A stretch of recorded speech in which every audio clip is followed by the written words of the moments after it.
한 주간 평안하셨습니까? 제 목소리가 지금 아직 정상적이지 않아서 들으실 때 조금 불편하실 수 있습니다만 양해를 구합니다. 또 더불어서 기도도 부탁드리겠습니다.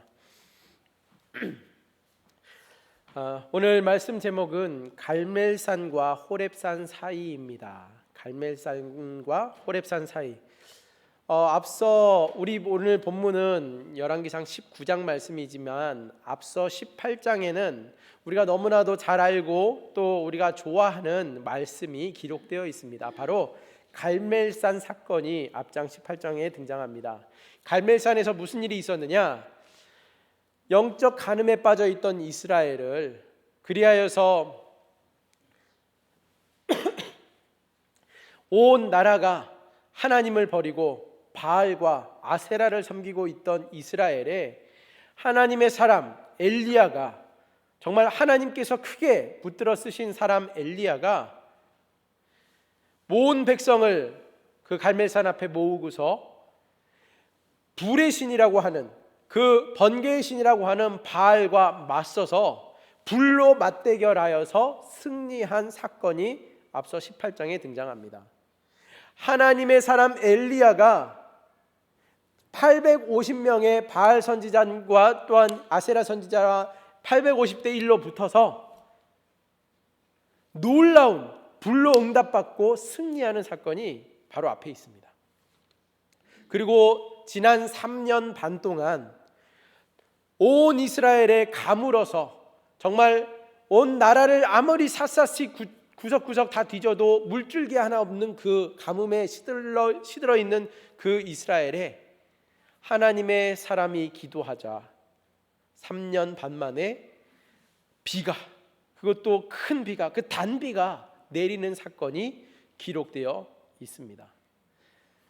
그러면 우리의 인생에서도 앞에 갈멜산 사건과 같이 정말 우리의 신앙생활에 있어서 놀라운 기적들을, 또 정말 놀라운 성공의 가도를 달리고 있는 분들도 계실 수 있습니다. 정말 우리의 마음에, 우리의 심령에, 우리의 교회가 부흥으로, 우리의 심령이 정말 성령 주시는 충만함으로 가득한 그러한 때를 경험하신 분들도 있고, 또한 그러한 시간을 지금 지내고 계시는 분들도 계실 수 있습니다. 그런데 이렇게 놀라운 사람, 하나님의 사람 엘리야가 오늘 19장에 들어와서는요, 단 한 장 차이입니다. 그런데 이 19장에 들어와서는 너무나도 상반된, 어쩜 너무나도 초라한 모습을 보여주고 있어요. 정말 이 18장 사건에서 용기가 하늘을 치솟을, 정말 사기가 하늘을 치솟을 듯한 그러한 놀라운 기적을 경험하고 응답을 경험하였던 엘리야인데, 오늘 19장에 들어와서 한 여인의 한마디가, 이세벨이라고 하는 아합의 아내이고 이방 여인이었던 여왕 이세벨이 지금 아합 왕이 와서 앞에 있었던 이야기를 전해주자 분에 가득 찬 이 이세벨이 사신을 보내서 엘리야에게 협박을 합니다. 내일 이맘때까지 내가 너를 죽이지 않는가 보라. 뾰족하고 날카로운 협박입니다. 그러나 엘리야가 누구입니까? 850명과 맞서 싸워서도 주눅들지 않고 오히려 그들을 조롱하면서 큰 승리를 쟁취하였던 사람이 엘리야입니다. 그런데 한낱 이세벨이라는 한 여인의 그 협박 메시지 앞에 뒤도 돌아보지 않고 바로 주랭랑치며 걸음아 나 살려라 도망치는 모습을 오늘 말씀에서 보여주고 있습니다. 어떻게 된 것입니까? 과연 앞에 18장에 나왔던 엘리야가 오늘 19장에 나오는 같은 사람이 맞을까 싶은 생각이 들 정도입니다.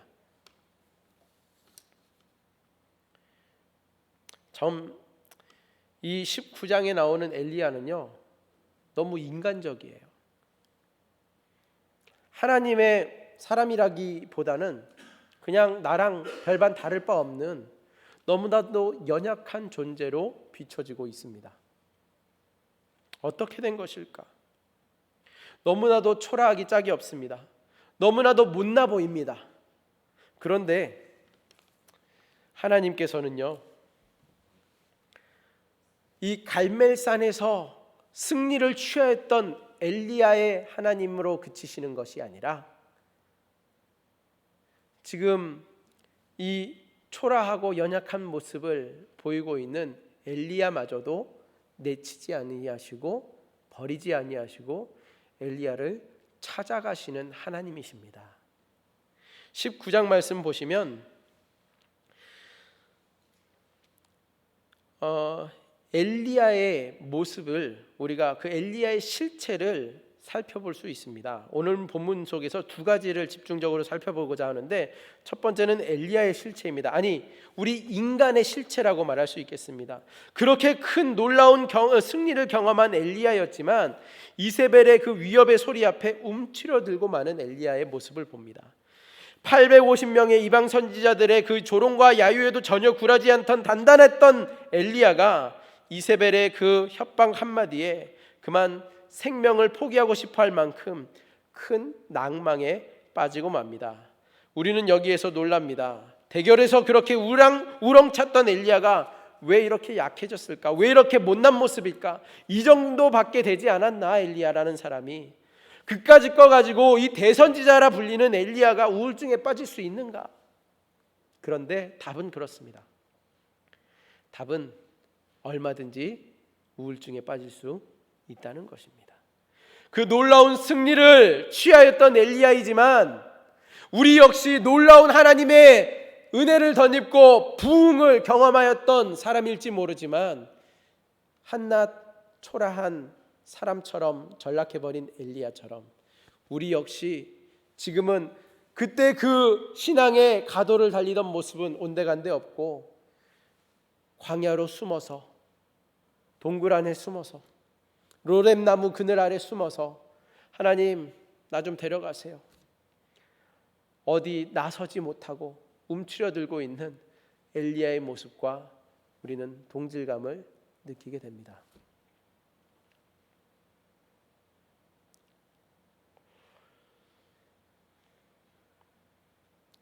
엘리야를 오늘 우리가 열왕기상 19장에서 이러한 엘리야를 만나지만 사실 엘리야 한 사람을 주목해서 살펴보기보다는 우리 자신을 엘리야에 비추어서 살펴볼 수 있습니다. 엘리야를 거론할 것도 없이 우리는 우리 자신의 그 약함과 또 녹록치 않은 이 삶의 자리에서 얼마든지 우리도 엘리야처럼 똑같은 상태에 노출될 때도 있다는 것을 볼 수 있습니다. 저토록 낭망하고 쓰러짐이 우리에게도 없다고 말할 수 없다는 것입니다. 그때에 신앙인이라고 말하는 우리가,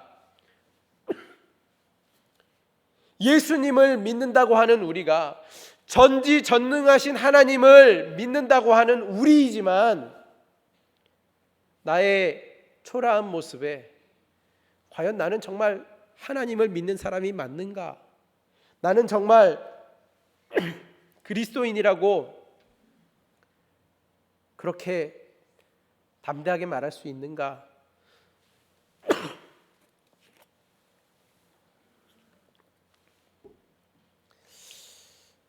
나 자신을 돌아볼 때 한없이 초라해지고 또 낮아지는 그러한 자신을 발견하게 됩니다.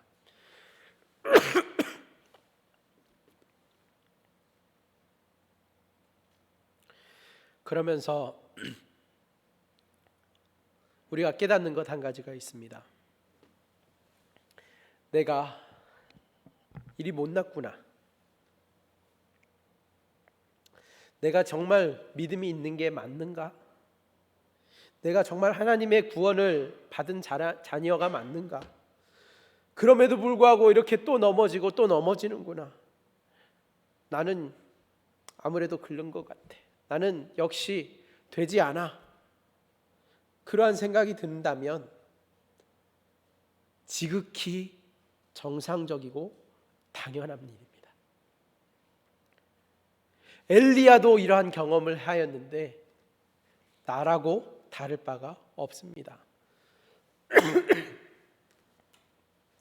성도님들뿐만이 아니라 목사인 저도 이러한 정말 좌절감과 또는 찾아오는 패배감에 낙심하고 고민할 때가 한두 번이 아닙니다. 그러나 이러한 엘리야의 못난 상태, 또 우리의 연약한 상태에 우리가 놀라기에 앞서서 인정해야 할 것이 한 가지 있습니다. 바로 그것이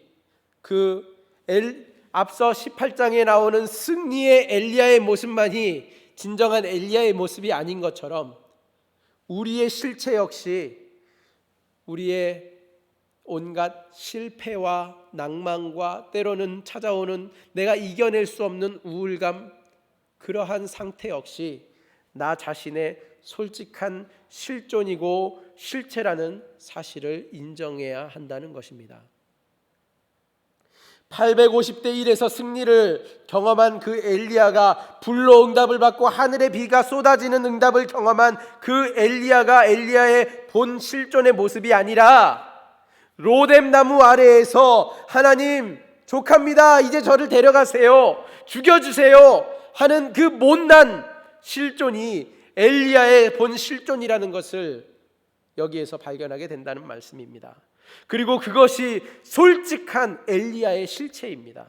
그래서 제 아무리 엘리야라 할지라도 하나님의 은혜 없이는, 하나님의 그 놀라우신 은혜가 없이는 도저히 살아갈 수가 없는 인생, 절대의존적 존재로서의 상태, 하나님 빼고서는 답이 없는, 살아갈 수가 없는 그러한 모습이 엘리야의 본 모습이라는 사실입니다.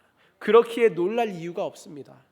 그 약하고 못난 실존으로 하나님의 은혜에 우리는 다시 서는 겁니다.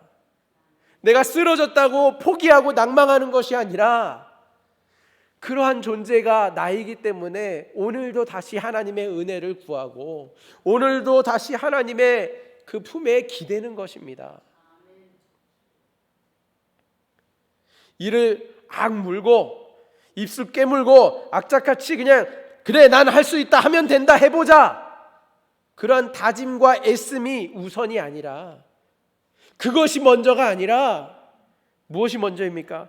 철저하게 그리고 절박하게 하나님의 은혜를 의지하고 기대어서 서는 것이 먼저라는 사실입니다.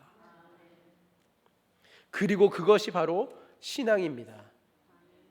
내가 한번 해볼 테니 하나님 필요한 부분이 있으면 좀 하나님 도와주세요, 미진한 부분이 있으면 하나님께서 채워주세요, 이것이 아니라 하나님 저는 절대 무능과 무력의 존재입니다, 정말 무기력한 존재입니다, 그러니 하나님 없이는 살 수도 없는, 할 수도 없는 사람입니다, 은혜를 주세요. 이것이 바로 신앙인의 모습이라는 말씀입니다. 그렇게 정직하고 또 솔직하게 나 자신의 본래의 그 실존으로 서는 자만이 오늘 본문 속에서 엘리야처럼 생생한 그 하나님의 어루만져 주심을 경험할 수 있습니다. 오늘 본문에서 두 번째로 저희가 살펴볼 것은요, 본문에서 살펴볼 두 번째 부분은 바로 엘리야의 회복입니다. 시리에 빠져 있던 그 엘리야가 하나님의 어루만져 주심과 먹여 주심의 은혜로 그 낭망의 자리에서 겨우 일어서는 모습을 보이고 있습니다. 그리하여서 그는 그 하나님의 놀라우신 회복의 은혜를 덧입은 후에 40주 40야를 지치지 않고 달려가서 하나님의 산 호렙에 이르게 됩니다. 우리는 지금 갈멜산에서의 승리에 도취되어 있는 그러한 모습에 멈춰 있다면 곧 찾아오게 될 로뎀나무 아래 그 광야의 그 깊은 그곳에 빠지게 될 모습도 우리를 만나게 될 것입니다. 그러나 광야에서 로뎀나무 아래에서 숨어서 나 좀 죽여주세요 하고 있는 성도님들이 계신다면 우리는 거기에서 영원토록 머무는 것이 아니라 우리를 찾아오셔서 우리를 어루만지시고 우리를 먹이시고 일으켜 세우시며 힘주시면서 새롭게 사명을 주시는, 그래서 하나님의 산 호렙으로 우리를 40주 40야 달리게 하시는 하나님의 회복의 은혜를 또한 역시 경험하게 될 것이라는 사실입니다. 하나님께서 오늘 우리에게 주시는 그 하나님의 떡을 허락해 주셔서 힘을 다시 얻고 기력을 다시 회복하고 다시 하나님 앞에 나아가서 설 수 있는 은혜를 하나님 우리에게 허락해 주시기를 소원합니다. 저희가 오늘 시간상 다 읽지는 아니하였지만 19장 본문 말씀을 쭉 읽어가다 보면 하나님께서 어떻게 이 엘리야를 만나주시고 회복시키시는지를 볼 수 있습니다.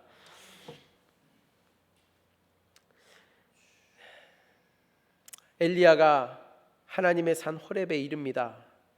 그때 하나님께서 엘리야를 만나주시는데 어떻게 만나주시는지 아십니까?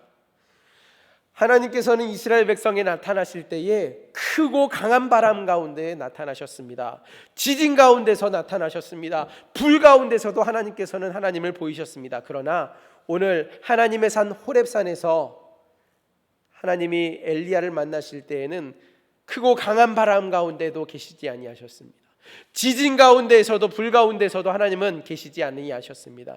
그때까지만 해도 정말 그 크고 강한 바람과 지진과 불은 하나님께서 나타나실 때에, 하나님의 임재가 드러날 때에, 현현하실 때에 동반되어지는 이스라엘 백성이 누구나 다 하나님이 이제 나타나시는구나, 하나님이 우리와 함께 하시는구나를 깨달을 수 있는 현현하실 때 나타나는 현상이었습니다. 그러나 그 일반적인 배경장치를 다 해제시키시고 하나님께서는 오늘 본문에서 엘리야를 만나실 때에 어떻게 나타나시는가? 세미한 소리로 만나주십니다. 들릴락 말락한, 정말 집중해서 들어야만 들을 수 있는 그 하나님의 세미한 음성으로 하나님께서는 엘리야를 찾아오십니다.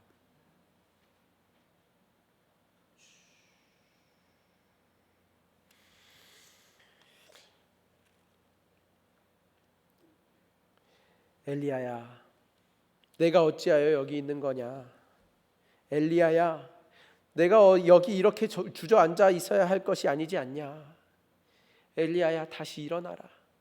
엘리야야, 부르시는 그 하나님의 그 세미한 음성이 오늘 지치고 낭망하고 쓰러져 계시는 성도님들에게 들려지시는 역사가 일어나기를 축복합니다.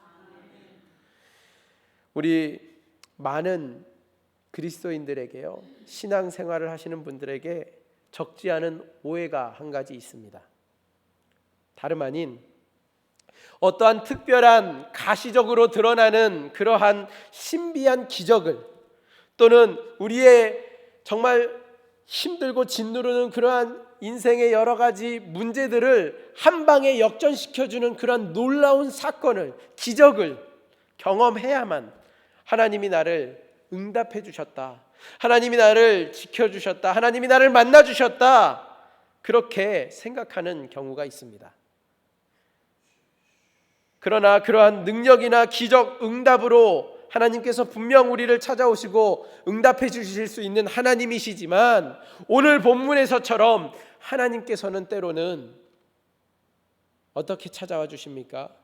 세미한 음성으로 찾아와 주시고 응답 주시는 하나님이시라는 사실을 간과해서는 안 되겠습니다.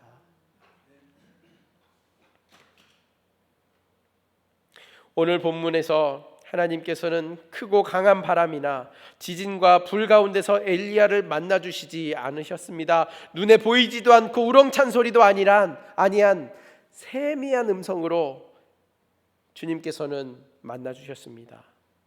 엘리야에게 가장 필요했던 것은, 무엇보다 가장 필요했던 것은 바로 세미한 음성이었던 것입니다.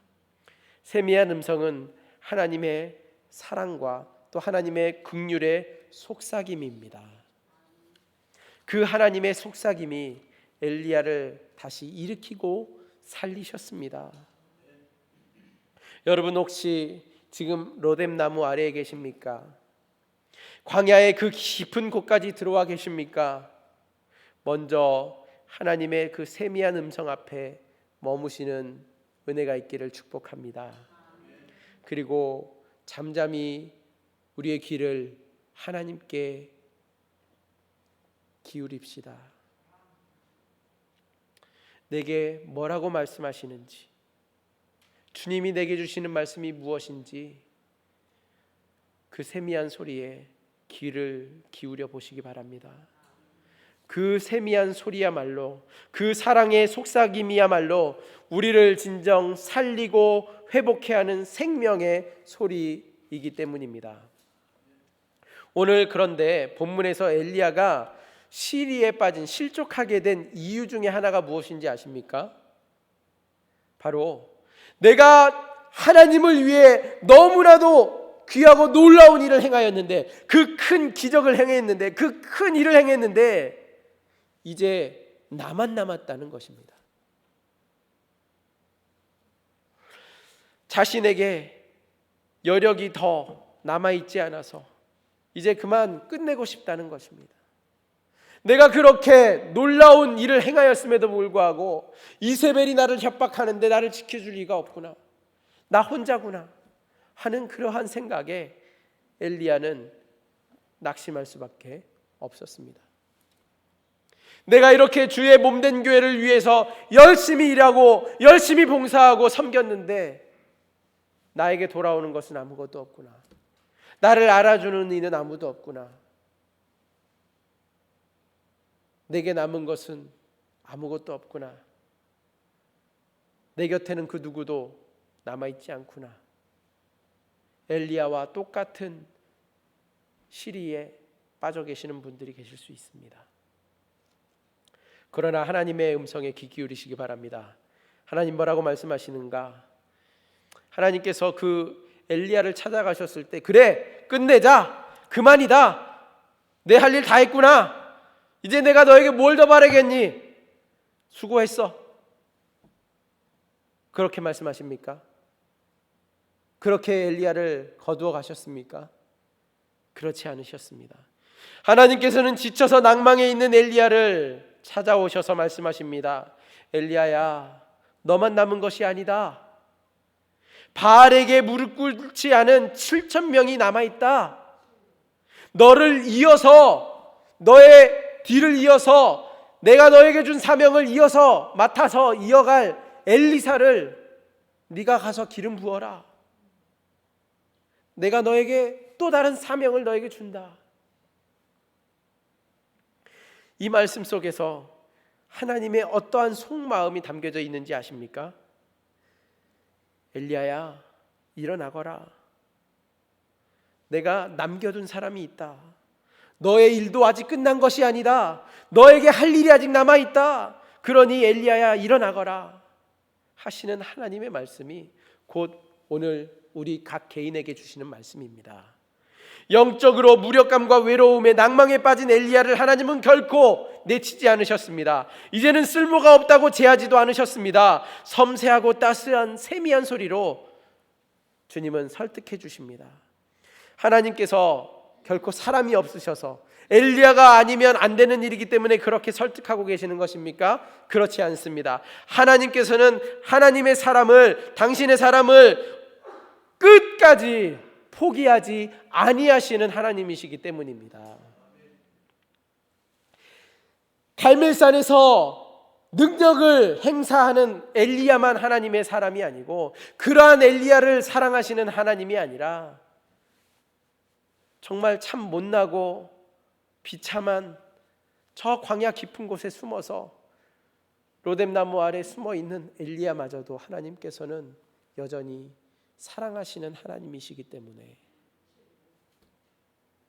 그러한 엘리야를 다시 일으키시고 회복시키시고 사명을 주시는 하나님이시라는 사실이 오늘 우리로 하여금 다시 일어서게 만드는 힘입니다. 이제 하나님께서는 엘리야를, 혼자라고 낭망하고 있는 엘리야를 혼자가 아니라는 사실과 함께 너를 뒤이어서 너의 조력자로 엘리사를 붙여주겠노라 하시는 하나님이십니다.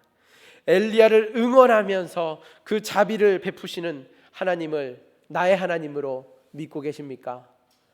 그렇다면 나만 남았다, 나 혼자뿐이다 말씀하지 마시기 바랍니다.